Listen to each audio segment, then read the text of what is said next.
Com a palavra, o nobre vereador Renato Cinco. Boa tarde, senhor presidente, senhores e senhoras vereadores e vereadoras.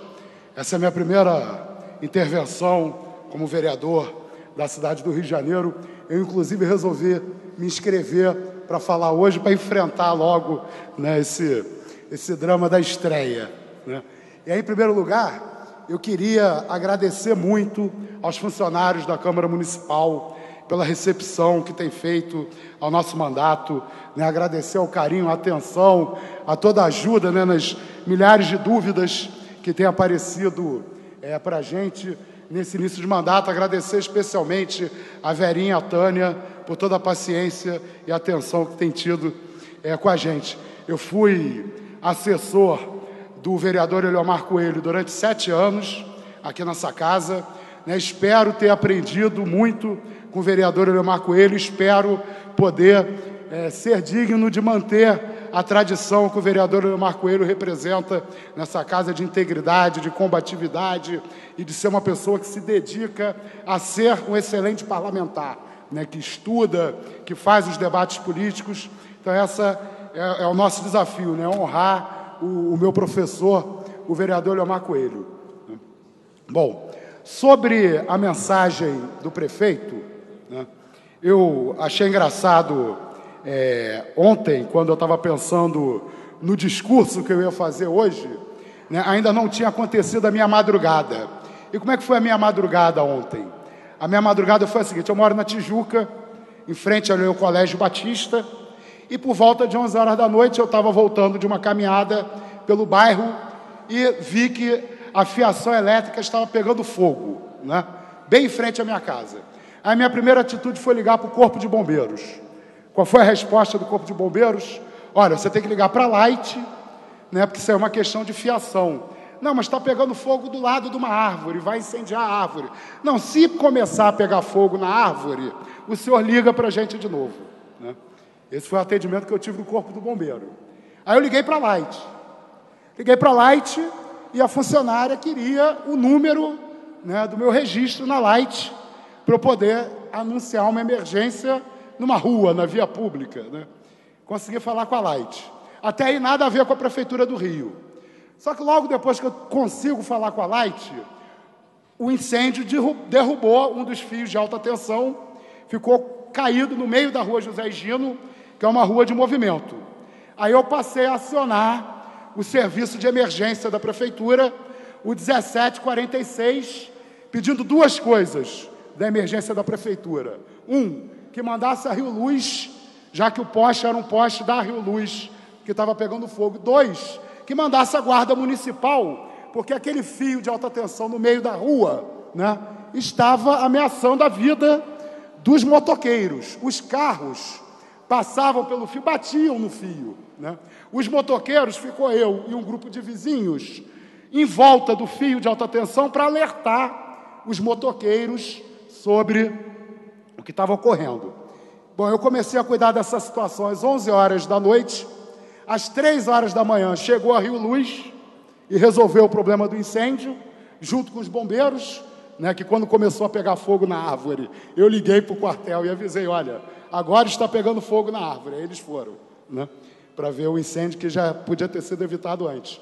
E a Guarda Municipal? Vocês acham que ela apareceu para cuidar da vida dos motoristas? Não apareceu, apesar de existir uma unidade de ordem pública na Tijuca, apesar de existir guardas municipais na Praça Sans Pena, nós não conseguimos fazer os guardas se deslocarem 500 metros para cumprir a sua obrigação, que é proteger, não é, a vida da população, que é proteger a população de riscos como esse, né?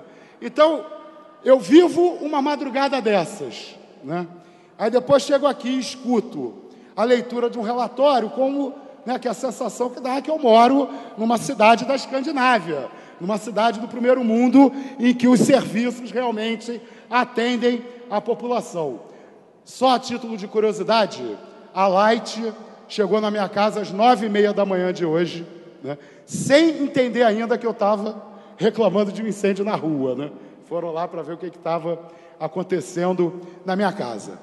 Bom, Eu fui eleito vereador por um partido socialista, eu sou militante socialista desde os 12 anos, e nós fomos eleitos para defender uma concepção de cidade e para defender uma concepção de mundo, que é muito diferente do que vem sendo praticado, não pela atual prefeitura ou por mandatos anteriores. Nós fomos eleitos para questionar a história do modelo de desenvolvimento do Rio de Janeiro.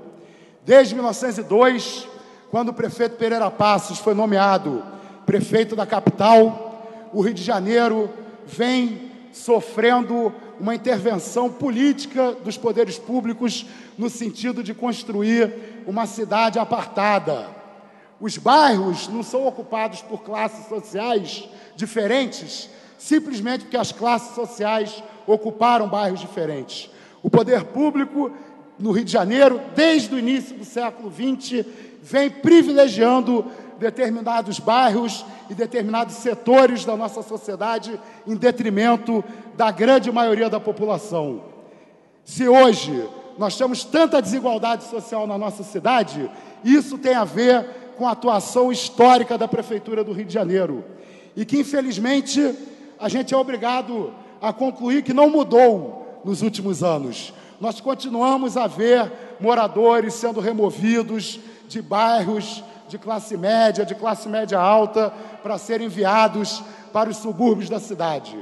Nós continuamos a ver o poder público colocar o interesse particular acima do interesse público, por exemplo, nas questões envolvendo o complexo do Maracanã.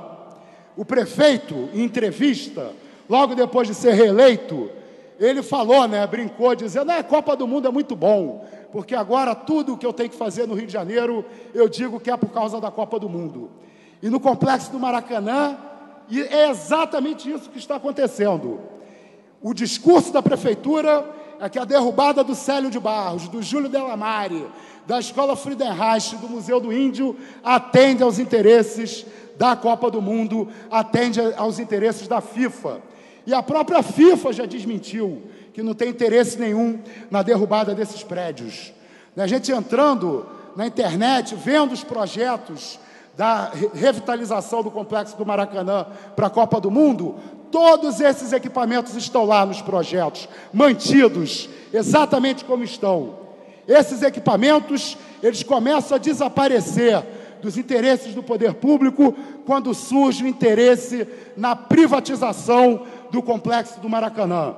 Querem derrubar o único ginásio esportivo que nós temos na nossa cidade para colocar estacionamento no seu lugar. Querem derrubar a quarta melhor escola da cidade do Rio de Janeiro, a Escola Friedenreich, para colocar estacionamento no seu lugar. O verdadeiro ataque ao esporte, o verdadeiro ataque à educação, mais uma vez em nome dos poderes econômicos. Para encerrar, muitos dos senhores e das senhoras devem ter conhecimento da minha militância pela mudança da política de drogas, da minha militância em defesa da legalização e da regulamentação das drogas no Brasil e no mundo. Esse é um debate que envolve todas as esferas de poder. A regulamentação e a legalização, evidentemente, são de esfera federal.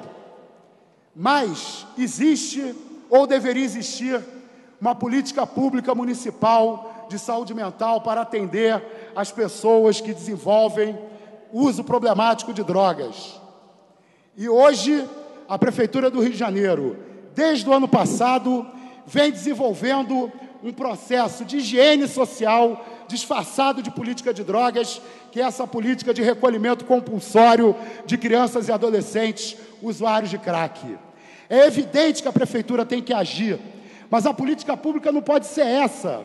A política pública tem que ser aquela que já está estabelecida nas regulamentações do Sistema Único de Saúde, que é a existência na nossa cidade de uma rede de atendimento em saúde mental para quem tem uso problemático de drogas. Existe uma unidade de saúde básica chamada Centro de Atenção Psicossocial em Álcool e Outras Drogas, que é a unidade de saúde mental básica para atender os dependentes que desenvolvem uso problemático de drogas. Pois bem, os profissionais da saúde mental que ajudaram a construir esse debate durante a minha campanha eleitoral dizem que nós precisávamos ter pelo menos um CAPS-AD para cada 200 mil habitantes na nossa cidade. Os CAPS-AD deveriam ter um serviço de consultório de rua, para o consultório de rua ir procurar as pessoas, os dependentes que estão nas ruas para conquistar o tratamento. A prefeitura não faz o seu dever de casa. Em vez de nós termos 32 CAPS-AD na cidade do Rio de Janeiro, nós temos apenas 3 CAPS-AD na cidade do Rio de Janeiro. Menos de 10% do que seria necessário para a gente ter uma rede minimamente capaz de atender a nossa população. E aí, o senhor prefeito e os senhores secretários, ao invés de cumprir a sua obrigação e desenvolver essa rede de atendimento de saúde mental, não. Utilizam um problema sério, que é o problema do uso problemático de crack, como pretexto para retomar no Rio de Janeiro as vergonhosas políticas de higienização social, as vergonhosas políticas de retirar o morador de rua das ruas, internando, isso também é histórico, tem mais de 100 anos na nossa cidade, né, internando os moradores de rua a pretexto de problemas com relação à saúde pública. Então, nesses 4 anos, eu pretendo fazer a crítica da política de drogas em nível internacional e nível nacional, mas também aqui na esfera municipal. A prefeitura precisa entender que o papel dela não é criar uma guarda pretoriana para ficar violentando os direitos das pessoas que estão nas ruas. O papel da prefeitura é estabelecer uma verdadeira rede de assistência e saúde mental para que a gente possa enfrentar de verdade, esse debate sobre a política de drogas no nosso município. E para encerrar, eu gostaria de pedir o apoio de todos os senhores vereadores e senhoras vereadoras. Na semana que vem, nós vamos apresentar aos senhores o pedido de um requerimento para a instalação de uma CPI sobre a internação compulsória no Rio de Janeiro, porque além dos problemas com o erro na definição da política pública, que precisa ser discutida por essa casa, porque a prefeitura está deixando de cumprir atribuições estabelecidas pelo sistema do SUS, mas também porque o jornal O Dia publicou denúncias sobre irregularidades no controle das verbas que estão sendo repassadas para a ONG TESLU em nome do programa, né, de recolhimento compulsório. Então nós temos que investigar essas irregularidades. E mais grave do que essas irregularidades, nós precisamos investigar os 2 relatórios produzidos pelos conselhos profissionais.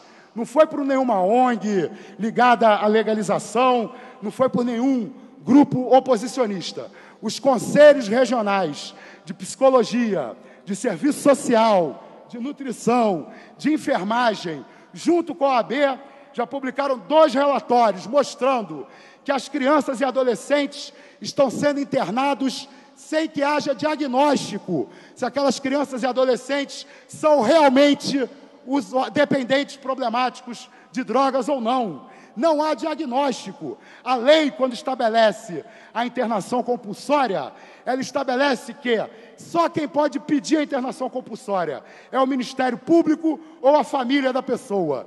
Tem que haver um laudo de 2 psiquiatras determinando a internação e o juiz tem que decidir em cima dessa avaliação dos psiquiatras. O que está acontecendo hoje na cidade do Rio de Janeiro é um total desrespeito à lei, quando os profissionais da Secretaria de Assistência Social decidem quem são as crianças que têm que ser internadas ou não. E ainda mais grave, esses mesmos relatórios denunciam que não há nenhum plano de tratamento para essas crianças nas casas de acolhida e que o único medicamento que elas têm recebido nas casas de acolhida é uma contenção química, quando eles se revoltam pela situação em que se encontram. Aí tacam Oldol e Fenergan nas crianças e nos adolescentes para, né, que elas fiquem, né, chapadas. Né?